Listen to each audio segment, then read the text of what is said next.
금요 모임을 시작하도록 하겠습니다. 오늘은 요한복음 8장 12절부터 32절 내용을 갖고 제목은 생명의 빛을 주심입니다. 생명의 나라 건축에 있어서 생명의 빛을 주심 제55강입니다. 제가 노트에는 요한복음 8장 12절과 30절부터 32절만 올려놨거든요. 조금 길어가지고 저 본문을 지금 읽을게요. 예수께서 또 일러 가라사대 나는 세상의 빛이니 나를 따르는 자는 어두움에 다니지 아니하고 생명의 빛을 얻으리라. 바리새인들이 가로되 내가 너를 위하여 증거하니 내 증거는 참되지 아니하도다. 예수께서 대답하여 가라사대 내가 나를 위하여 증거하여도 내 증거가 참되니 나는 내가 어디서 오며 어디로 가는 것을 알미오니와 너희는 내가 어디서 오며 어디로 가는 것을 알지 못하느니라. 너희는 육체를 따라 판단하나 나는 아무도 판단치 아니하노라. 만일 내가 판단하여도 내 판단이 참되니 이는 내가 혼자 있는 것이 아니요 나를 보내신 이가 나와 함께 계시니라. 너희 율법에도 두 사람의 증거가 참되다 기록하였으니 내가 나를 위하여 증거하는 자가 되고 나를 보내신 아버지도 나를 위하여 증거하시느니라. 이에 저희가 묻되 내 아버지가 어디 있느냐? 예수께서 대답하시되 너희는 나를 알지 못하고 내 아버지도 알지 못하는도다. 나를 알았다면 내 아버지도 알았으리라. 이 말씀은 성전에서 가르치실 때에 연보교회 앞에서 하셨으나 잡는 사람이 없으니 이는 그의 때가 아직 이르지 아니하였음이라. 다시 이르시되 내가 가리니 너희가 나를 찾다가 너희 죄 가운데서 죽겠고 나의 가는 곳에는 너희가 오지 못하리라. 유대인들이 가로되 저가 나의 가는 곳에는 너희가 오지 못하리라 하니 저가 자결하려는가? 예수께서 가라사대 너희는 아래서 났고 나는 위에서 났으며 너희는 이 세상에 속하였고 나는 이 세상에 속하지 아니하였느니라. 이러므로 내가 너희에게 말하기를 너희가 너희 죄 가운데서 죽으리라 하였노라. 너희가 만일 내가 그인 줄 믿지 아니하면 너희 죄 가운데서 죽으리라. 저희가 말하되 내가 누구냐? 예수께서 가라사대 나는 처음부터 너희에게 말하여 온 자니라. 내가 너희를 대하여 말하고 판단할 것이 많으나 나를 보내신 이가 참되심에 내가 그에게 들은 그것을 세상에게 말라 하노라 하시되 저희는 아버지를 가리켜 말씀하신 줄을 깨닫지 못하더라. 이에 예수께서 가라사대 너희는 인자를 든 후에 내가 그인 줄 알고 또 내가 스스로 아무것도 하지 아니하고 오직 아버지께서 가르치신 대로 이런 것을 말하는 줄도 알리라. 나를 보내신 이가 나와 함께 하시도다. 내가 항상 그의 기뻐하시는 일을 행함으로 나를 혼자 두지 아니하였느니라. 이 말씀을 하심에 많은 사람이 믿더라. 그러므로 예수께서 자기를 믿은 유대인들에게 이르시되 너희가 내 말에 거하면 참 내 제자가 되고 진리를 알지니 진리가 너희를 자유케 하리라. 아멘. 요한복음 8장 12절부터 32절 내용인데요. 12절에는 나는 세상의 빛이다. 나를 따르는 자는 어둠에 다니지 아니하고 생명의 빛을 얻으리라 이렇게 말씀하시고 32절에는 진리를 알지니 진리가 너희를 자유케 하리라. 그러니까 오늘 키워드가 생명의 빛 그리고 진리와 자유. 이 유명한 말씀이 온 세상 사람들이 다른 건 다 몰라도 요한복음 8장 32절에 나오는 진리를 알지니 진리가 너희를 자유케 하리라. 이 말씀은 세상의 모든 사람들이 다 알고 있습니다. 표면적으로. 그런데 진실로 진리를 알면 사탄으로부터 자유하고 세상으로부터 자유하고 인생의 모든 문제로부터 자유하거든요. 이 진리가 곧 빛이고 이 빛이 곧 길이고 길이 곧 생명이기 때문에 요한복음 8장에서 사도 요한은 예수에 대해서 증거한 이 말씀 두 말씀입니다. 나는 세상의 빛이다. 나를 따르는 자는 어둠에 다니지 아니하고 생명의 빛을 얻게 된다. 32절에 진리를 알지니 진리가 너희를 자유롭게 하리라. 아, 예수님이 지난 54강에서 가늠한 여인을 끌고 와서 볼로 치려던 사람들을 혈기가 노기가 등등해가지고 예수와 함께 치려고 했던 그들이 예수가 하신 말씀, 너희 중에 죄 없는 자가 먼저 돌로 쳐라. 이 말씀을 듣고 나이 많은 이부터 젊은이 이르기까지 다 양심의 가책을 받아서 돌을 내려놓고 다 떠나갔죠. 다 떠나가고 난 뒤에 예수님은 여인에게 너를 정죄하는 자들이 없느냐 이렇게 물었잖아요. 이 여인이 아무도 없나이다 하니까 예수님이 나도 너를 정죄하지 아니하노니 가서 다시는 죄를 범하지 말라. 이렇게 말씀한 걸로 이제 정리가 됐습니다. 근데 그 말을 들은 그 여인은 예수를 떠나가지 않았죠. 그 말을 들은 죽음에서 살려준 그 청년을 따라서 평생을 함께 동거동락했던 마리아죠. 그래서 그 여인은 예수 덕분에 살았잖아요. 만약에 바리새인들과 서기관들이 책 잡을 만한 그 예수가 없었다면 그 여인은 현장에서 돌에 맞아 죽었죠. 끌고 올 필요도 없으니까. 아마도 이 여인은 약혼한 여인 같아요. 그 내용상으로 보면 모세율법에 약혼한 여인은 가늠하면 돌로 쳐 죽이라 그래 돼 있거든요. 그러니까 무슨 사연이 있는지 모르지만 그 여인은 죽을 수밖에 없는 그 상황에서 전혀 예상하지 못했던 그리스도라고 말하는 예수라는 사람 때문에 그 사람 앞에 끌려와 갖고 많은 사람들에게 아마 살아날 구멍은 하나도 없다 이죠.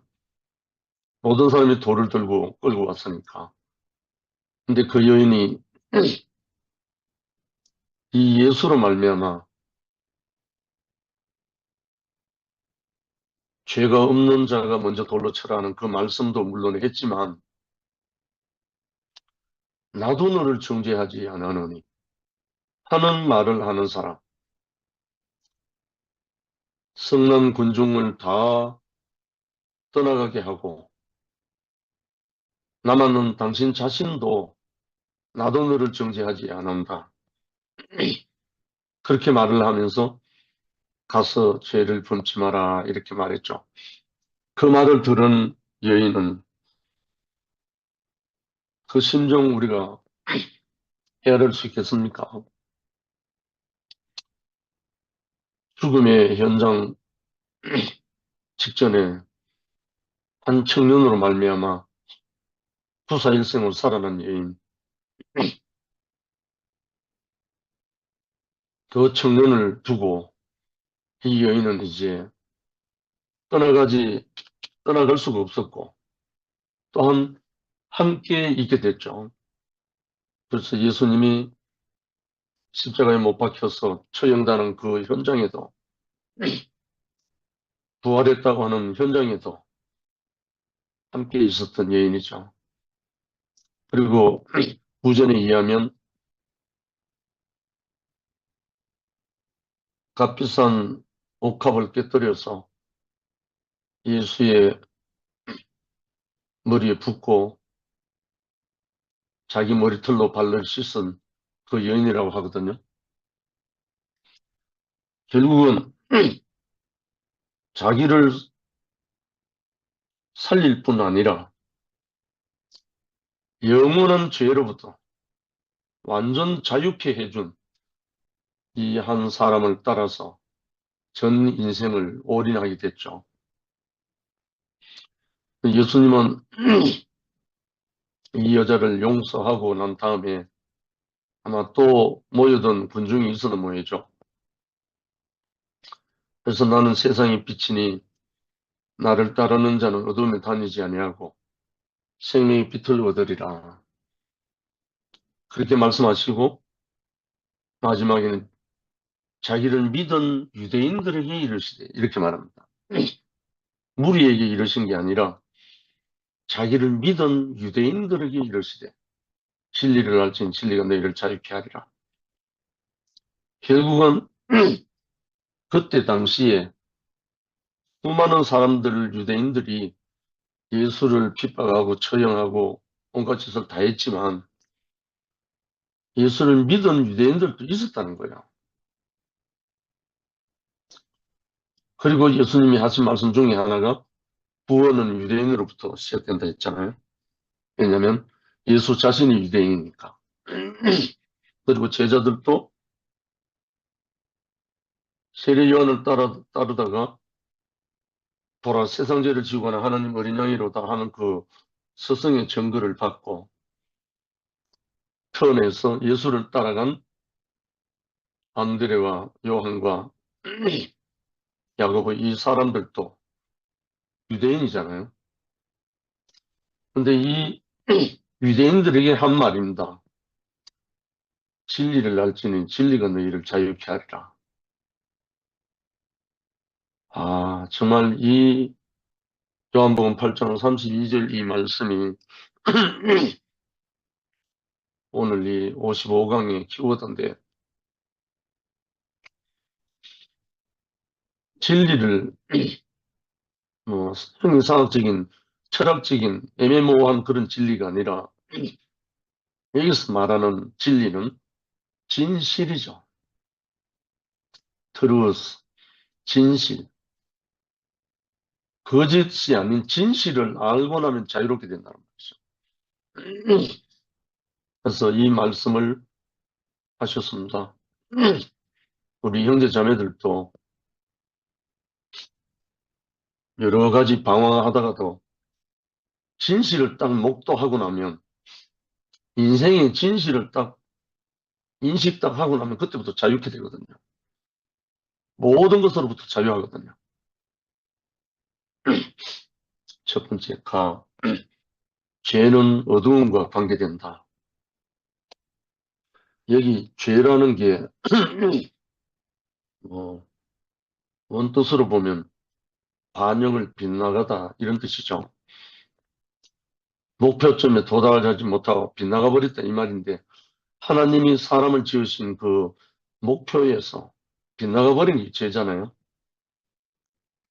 그러니까 이 죄는 어두움과 관계된다. 지금 이 밝게 있는 이 방 안에도 제가 스위치를 딱 내려버리고 일어서면 조금까지 밝았던 이곳에서도 저는 헤매게 돼요. 더듬거려야 된다고요. 결국은 어두움은 모든 것을 헤매게 하는 거죠. 방황하게 하는 거죠. 어두움 안에서 일어나는 게 죄고, 어두움 안에서 일어나는 게 정죄고, 판단이고, 송사고, 빛 가운데에서는 죄가 있을 수가 없죠. 하나님은 빛이시라. 하나님은 생명이라. 하나님은 사랑이라.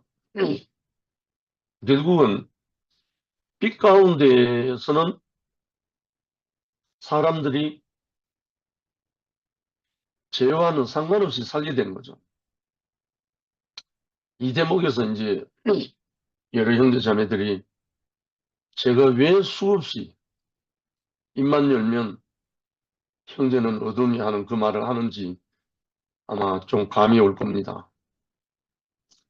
제가 한 형제를 만나서 내가 어둠인 것이 폭로되고 난 다음부터 저는 자유했거든요. 그 형제로 말미암아 내 존재가 어둠이었다는 사실을 폭로되고 난 다음부터 저에게는 빛이 와버렸단 말입니다. 빛이 오고 난 다음부터는 죄와는 상관이 없는 거예요. 죄와는 전혀 상관이 없는 거예요. 왜냐하면 빛 가운데는 죄가 없어요. 그리고 바퀴벌레도 아주 빛이 밝은 데는 안 나오잖아요. 안기 나오잖아요. 그리고 도둑놈들도 뭐 날강도도 있긴 있지만 대부분 도둑놈도 어두운 데서 한단 말입니다. 왜냐하면 모를 줄 알고 속일 줄 알고 아주 대낮같이 밝은 해와 같이 밝은 하나님의 생명이 흐르는 그 현장에는 죄가 없죠. 죄를 지을 수 있는 조건 자체가 안 되니까. 그래서 죄는 어두움과 관계된다. 제가 이 세계에 오기 직전까지 제가 아주 많이 불렀던 찬송이 합동 찬송가의 92번입니다. 얼마 전에 영림이가 올렸던데 어둠의 권세에서 인생을 건지신 주. 정말 이 노래를 제가 종교 시절 막바지에 참 많이 불렀습니다. 어둠이 뭔지도 모르면서 뭔가 안 되니까 죄의식 속에서. 그래서 어둠 가운데서 범죄했고 어둠 가운데서 정죄했다. 기도를 이탈하면 빛이 없기 때문에 자신도 죄를 짓고 자신을 모르기 때문에 남을 정죄한다. 너무나 당연하죠. 빛 가운데 있는 사람이 남을 정죄하는 법이 없거든요. 빛 가운데 있는 사람은 어두운 가운데 있는 사람을 정죄하지 않고 빛 가운데로 인도하죠. 적어도 어두운 가운데 있는 사람을 정죄한다는 말은 그 사람도 어두운 가운데 있다는 말이죠. 제가 대우교회 와서 처음에 아주 간단하면서 심오한 이야기를 하나 들었거든요. 형제에게서. 바보 보고 바보라고 하는 사람 더 바보다라. 아, 그 말을 듣고 나니까요. 아, 그렇구나. 어두운 가운데 있는 사람을 본 사람은 빛이죠. 어두운 가운데 있다는 걸 아는 사람은 빛이란 말입니다. 나에게 한 형제가 찾아와서 형제는 어둠이라는 그 말을 하는 것은 자기는 빛이란 말이잖아요. 그래서 그 말 앞에 제가 깨갱되고 난 다음에 나도 모르게 정말 말로 다 할 수 없는 생명의 빛이 비추이기 시작했단 말입니다.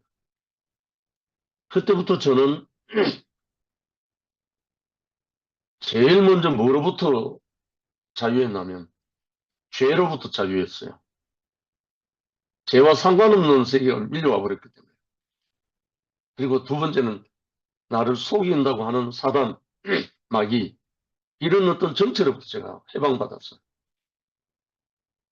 내가 어둠인 줄 알고 인식하고 난 다음부터는 내가 주장할 것도 없고 내가 뭘 할 것도 없고 그야말로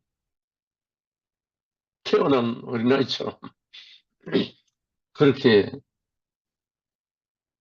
선악과와 상관없이 살기 시작했잖아요.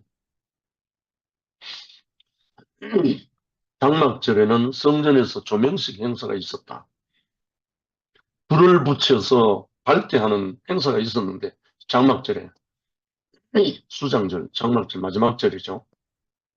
조명이 성전뿐 아니라 성 전체를 닭이 울 때까지 비춘다는, 새벽 닭이 운다는 말은 여명이 비춰온다는 말이잖아요. 그 새벽 닭이 울 때까지 조명을 해놓는단 말이죠. 그러니까 이게 아마 우리에게 아마 영적으로도 그대로 이제 적용이 되네요. 이런 배경에서 예수님은 이 조명식의 빛은 잠시 후에 사라지고 다시 어둠이 올 것이지만 나는 이 어두운 세상의 빛이다. 그러니 나를 따르면 생명의 빛을 얻는다고 했다. 이거는 제 자신으로 증거할 수 있습니다. 제가 그날 형제로부터 어둠의 정체로 폭로되고 난 다음부터 저에게 말로 다 할 수 없는 생명의 빛이 와버렸어요. 생명의 빛이 오고 나니까 전에 어둠일 때는 몰랐던 것이 생명의 빛이 오니까 성경 말씀부터 시작해서 모든 것이 밝히 보이는 거예요. 밝히 보이니까 끊임없는 감정이 나는 거예요. 입을 다물 수가 없었어요. 그래서 제가 말려도 말도 안 되는 끊임없이 감정이 쏟아져 나오니까 내 아브람 황제가 감당이 안 돼가지고 에라 모르겠다고 떠나갔어요. 끊임없이 감정을 하니까 감당이 안 된다고. 한 1년 정도 후에부터 그렇게 했어요. 야, 생명의 빛. 생명의 빛이 오니까요. 죄는 물론 아예 사라져버렸고 모든 것이 밝히 보이니까 선악의 눈이 밝히 보이는 게 아니고 생명의 눈으로 밝히 보이니까 이 주님을 증거하는 것이 모든 것이 되는 거예요. 왜냐하면 내가 이 생명의 빛을 받고 생명의 잔치 속에 들어가 있으니까. 두 번째, 주님은 생명 주는 빛이시다. 주님은 사람들에게 온 하나님의 빛으로 사람들에게 생명을 주는 빛이시다. 길이 없는 자에게는 길이 빛이고 순종이 없는 자에게는 순종이 빛이며 생명이 없는 자에게는 생명이 빛이다. 이 빛이 비치면 어둠이 밝아지고 이 빛이 스며들면 생명이 된다. 빛이 식물에 비치면 꽃이 피는 것과 같다. 주님이 인생에 비치고 스며들면 삶은 꽃이 피듯이 아름답고 영화롭게 된다. 혹시 이 부분에 떠오르는 게 없습니까? 제가 지금 몇 년째 이른 여름부터 늦가을까지 나팔꽃을 가지고 수없이 외치고 떠들었던 거 바로 이거거든요. 빛이 오면 빛이 스며들면 생명이 되고 빛이 식물에 비치면 꽃이 핀다. 나팔꽃이 그리 핀다는 것을 제가 나팔 불었거든요. 빛이 오니까 새벽 여명을 깨고 아침에 빛이 오니까 한낮에 꽃이 돼가지고 꽃이 피고 여한 없이 찬양하는 인생이다. 그렇듯이 인생에도 빛이 비치면 스며들면 꽃이 피듯이 아름답고 영화롭게 된다. 이 부분입니다. 제가 나팔꽃을 증거한 것은. 세상의 빛이라는 말은 유대인들에게는 메시아라는 말 의미로 들렸고 이 빛이라는 하나님과 관계된 것이다. 시편 27편 1절, 이사야 60장 3절, 욥기서 29장 3절, 미가서 7장 8절 참조해서 한번 찾아보시면 좋겠습니다. 결국은 이 빛은 생명의 빛은 하나님에게서 오는 것이기 때문에 결국은 하나님에게서 오는 건데 이 하나님의 빛이 올 때는 뭘로 오느냐? 메시아로 온다는 거야. 인자로 온다는 거야. 하나님의 아들로 온다는 거죠. 그래서 나는 세상의 빛이다라고 인자로 오신 예수님이 유대인들에게 그렇게 말씀하신 거죠. 그러므로 그들이 그 증거가 무엇이냐? 너는 어디서 왔으며 누가 너를 보냈느냐? 너희 아버지가 누구냐? 그리고 너는 누구냐? 너는 스스로 증거하니 그 증거가 참되지 못하다. 하며 끊임없이 추궁하고 비난하고 욕했던 거예요. 너무나 당연한 일이죠. 뭐 빛이야 모르는 사람이니까. 그런데 예수님의 대답은 나는 보냄을 받아왔고 나를 보내신 이는 참되신 아버지, 나의 아버지요. 나의 하는 말과 일이 나를 증거하고 있듯이 나는 너희들이 기다리는 그 사람이다. 그 사람이 누구지? 인자, 메시아. 이 말을 하는데 유대인들이 노발대발해가지고 죽이려고 했죠. 나이 30살 될 뻔한 청년이 인자고 메시아라고 했으니까 가만히 있는 게 비정상이죠. 종교인들이라면. 저도 이 비난 핍박 제법 받았거든요. 저는 내가 메시아라고 한 적이 한 번도 없어요. 나는 그리스도를 만났다라고 증거 많이 했습니다. 울산에 있을 때요. 나는 그리스도를 만났다. 그래서 그 말을 하다가 제가 많은 믿음의 동료들에게 이단으로 외면당하고 왕따당하고 심지어 따기도 맞고 정말 많은 일이 있었습니다. 내가 인자다, 내가 그리스도다 한 말한 적 한 번도 없어요. 나는 그리스도를 만났다라고 증거했는데 참 이상하죠. 분명히 예수를 믿는 사람은 그런 사람을 기다리는 사람들인데 나를 믿으면 하나님을 이탈한 죄의 속박으로부터 자유함을 얻고 그렇지 않으면 나를 찾다가 너희 죄 가운데 죽을 것이다. 솔직히 이 말을 지금 우리가 하고 싶은 말이에요. 사실은.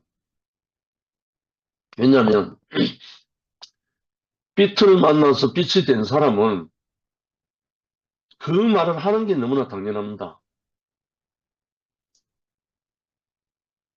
그러나 지혜롭게 해야 되겠죠. 정말 우리가 어두운 가운데 있는 형제들에게 가서 우리가 할 말이 뭡니까? 나는 빛을 만났다. 빛을 만난 사람은 빛이 되는 거거든요. 빛하고 따로국밥이 아니거든요, 사실은. 빛을, 진실로 생명의 빛을 만난 사람은 생명의 빛이 되는 거예요. 그럴 수밖에 없는 거예요. 그래서 예수님이 내 살을 먹고 내 피를 마시라 했죠. 왜냐하면 예수 자신이 참 양식이고 참 음료이기 때문에 예수를 먹는 사람은 마지막 날에 내가 그를 다시 살리리라 했거든요. 누구로? 예수로. 그리스도로 다시 살린다고 했어요. 그렇기 때문에 빛이 따로 있고 사람 따로가 아니라 그 생명의 빛을 받은 사람은 어둠 있는 사람에게 빛이 됩니다. 이렇게 되자 그들이 우리는 아브라함의 자손이라 종이 된 적이 없다. 너는 미쳤구나. 하며 예수를 죽이려 했다. 이건 지극히 정사입니다. 종교 안에는 이럴 수밖에 없어요. 세 번째,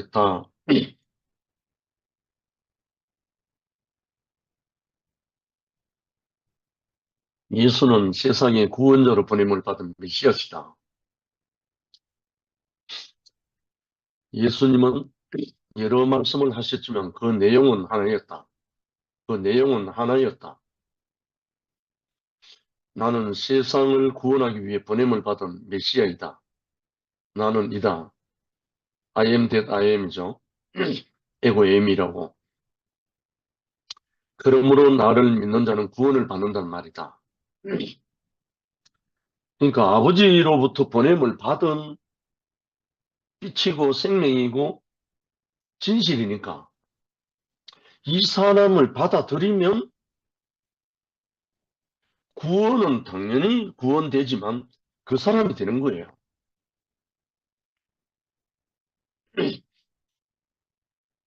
그러므로 나를 믿는 자는 구원을 받는다는 말이다. 종교에 중독된 사람들은 종교 당국이 마치 하나님 당국인 줄 착각하고 있지만 그건 아닌 것이다. 하나님은 모세를 통해서 제사장 제도를 명했으나 이런 것들은 실제가 올 때까지 당분간 머물 수 있는 것들일 뿐이었다. 히브리서 9장 10절에 나오죠. 그러나 시간이 흐르면서 이 제도는 세속적 제도가 되어 부패하고 유명무실해졌다. 사내들인 공예 또 정치적으로 만든 것이어서 관념을 법으로 실체화해 놓은 것일 뿐이다. 이런 것들은 참될 수 없으며 하나님의 명령을 대신할 수 없는 것이다. 그런데 그들은 이런 것들로부터 발령을 받았느냐고 물었던 것이다. 발령, 안수, 그러면 마찬가지입니다. 그들은 종교적 제도로 중독되어 있었던 것이다. 예수님은 그들이 세운 제도에 의해 보냄을 받은 분이 아니었다. 권한이 있는 사람은 자기가 어디서 왔으며 어디로 가는지 알고 있다.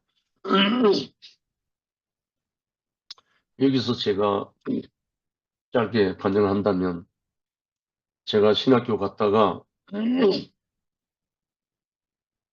정말 가르치는 교수들이나 목사님이나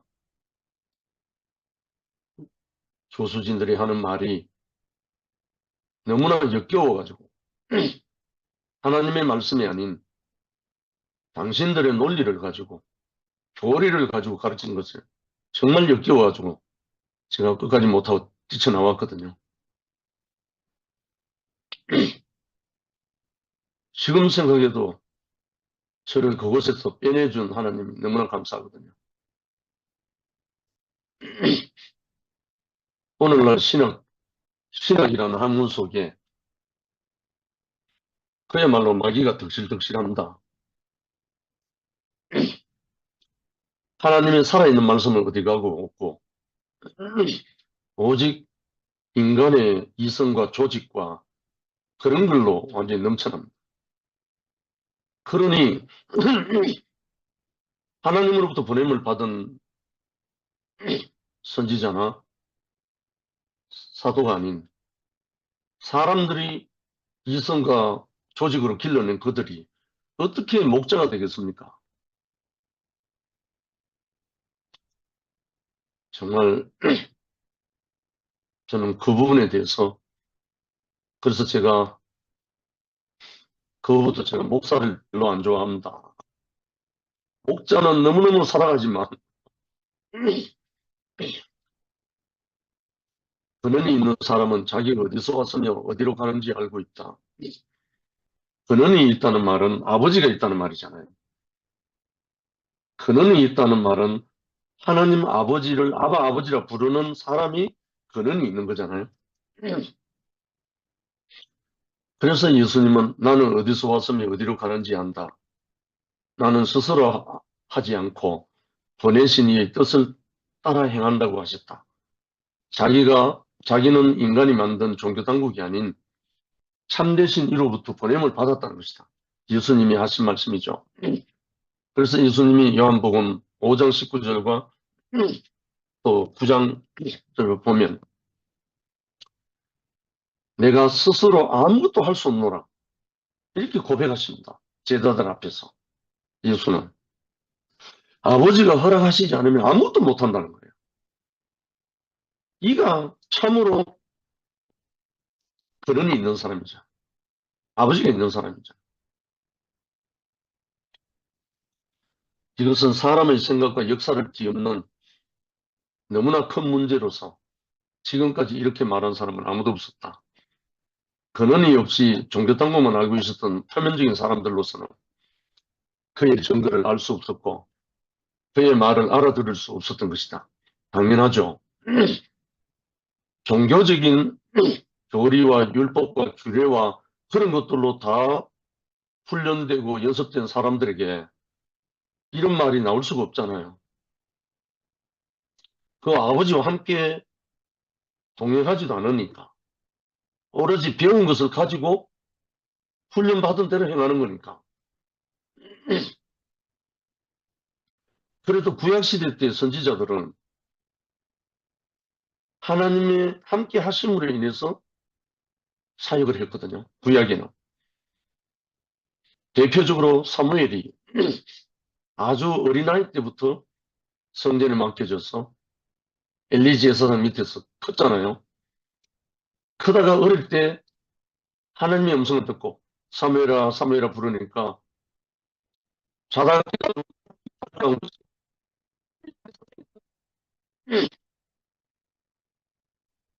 그때 이미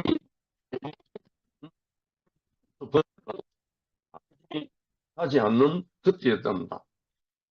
근데 아주 어린 사무엘에게 하나님이 나타나셔서 불렀다는 거예요.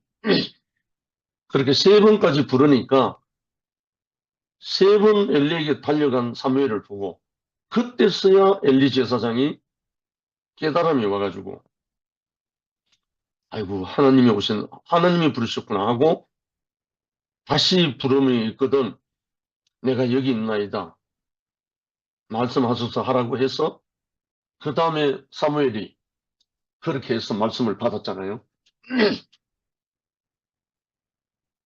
엘리 제사장에서 사무엘 제사장으로 넘어가는 정말 엄숙한 그 모습이죠.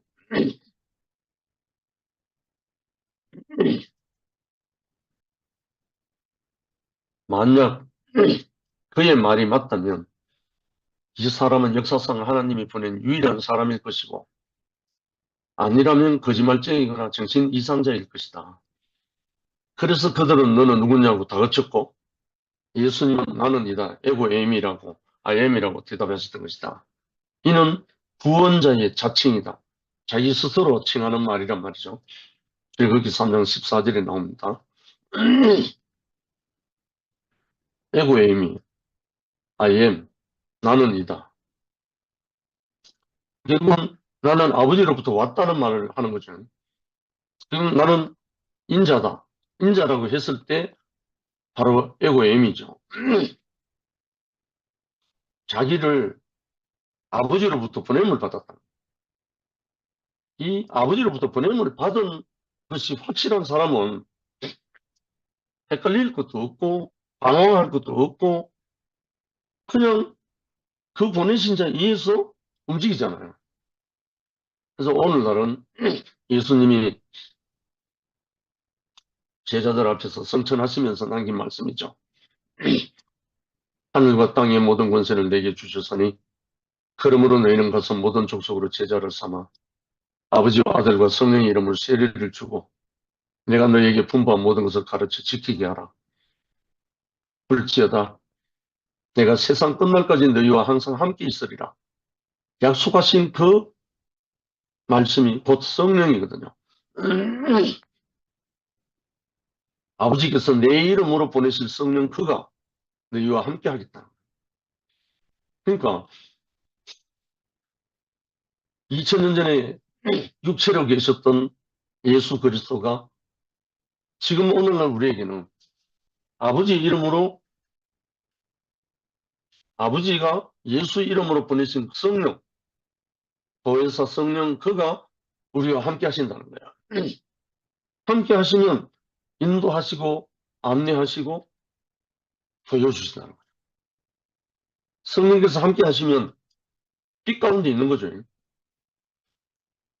빛 가운데 있는 사람은 조금 전에도 말했듯이 어둠에 있는 사람을 전혀 정죄하지 않습니다. 판단할 수가 없거든요. 아버지가 있는 사람으로서 참되신 분이었었다. 그러므로 그는 길이 없는 세상에 빛이시고 또한 그를 영접한 사람은 그 빛을 받음으로 생명의 빛을 얻는다. 그가 바로 그이시다. I am that I am.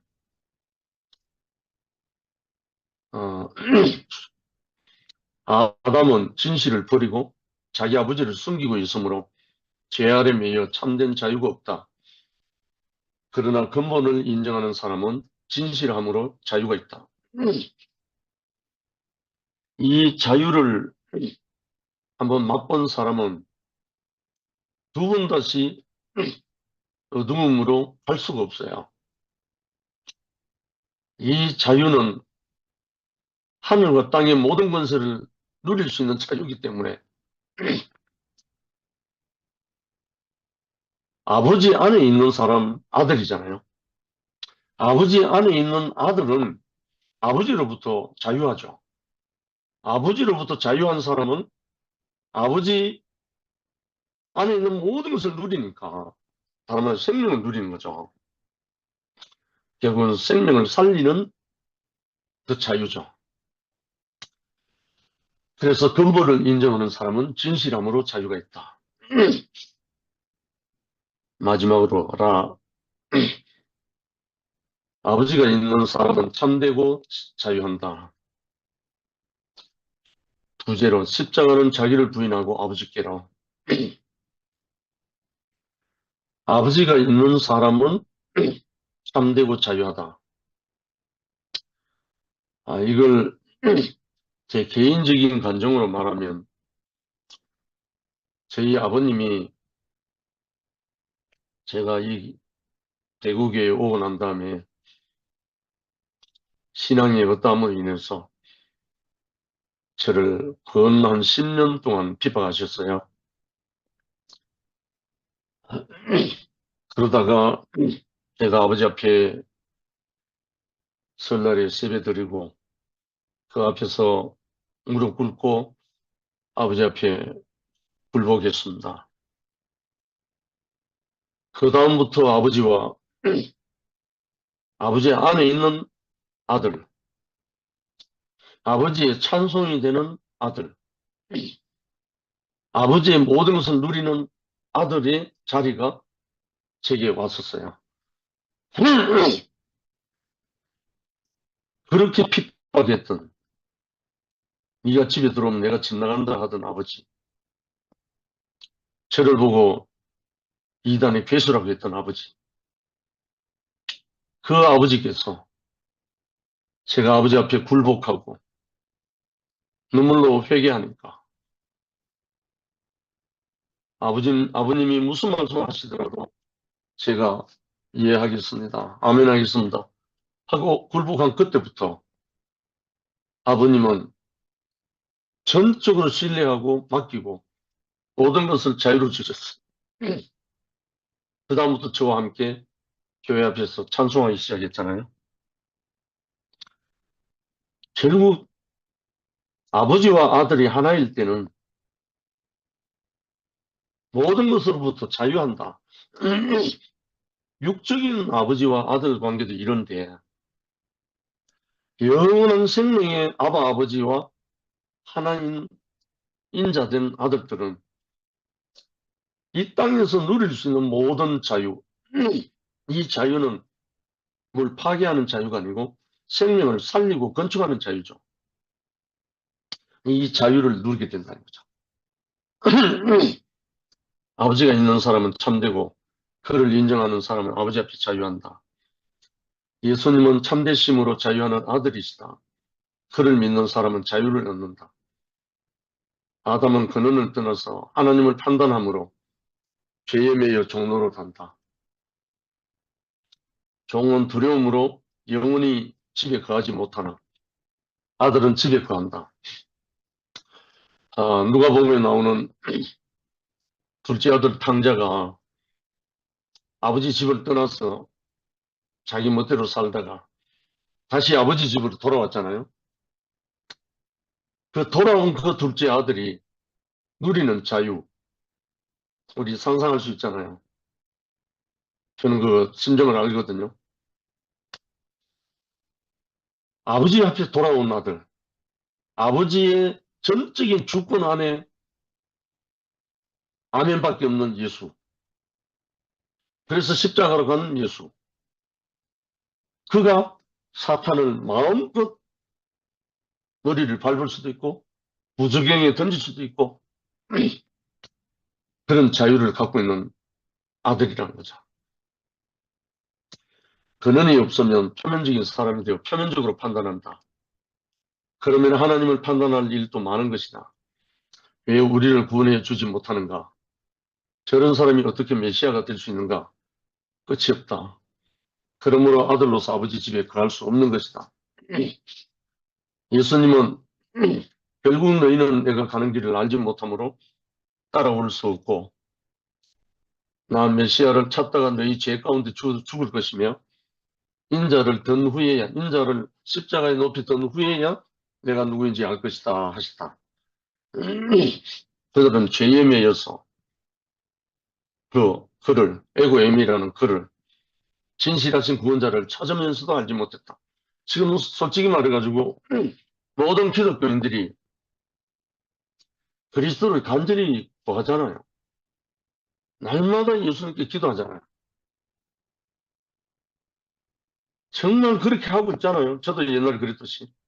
근데 정작 그가 나타나면 못 박는단 말입니다. 그가 나타나면 처형하고 정죄한단 말입니다. 정말 아이러니한.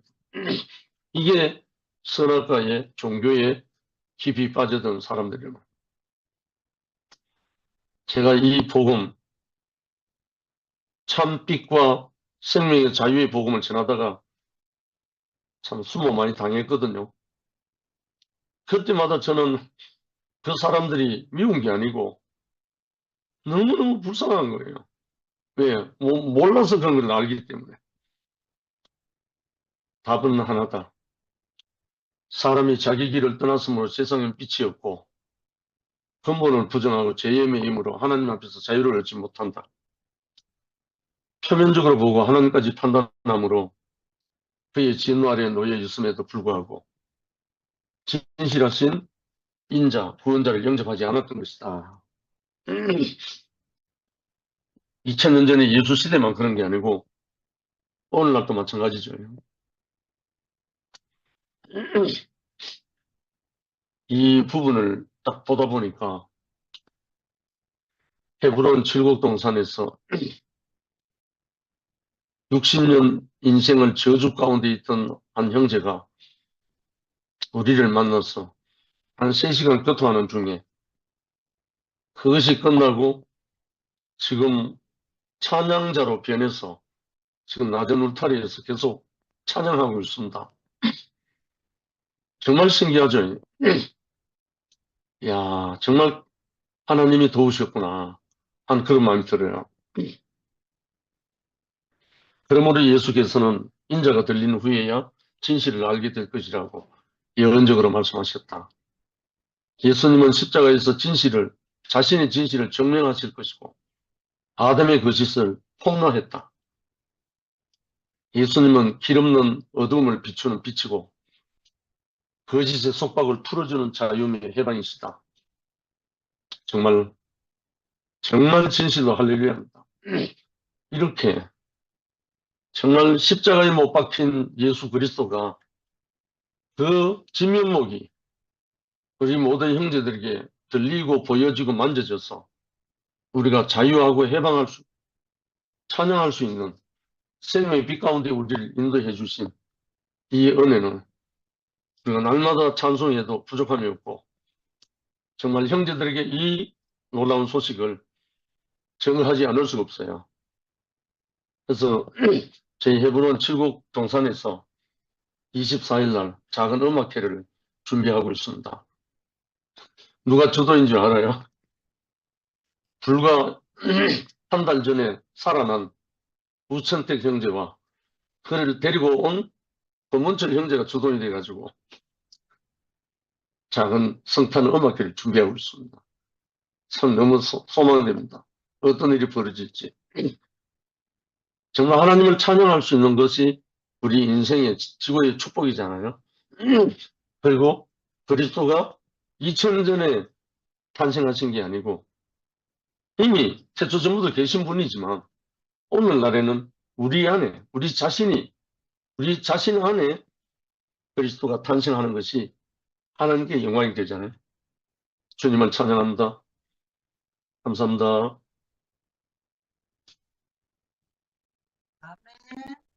아멘.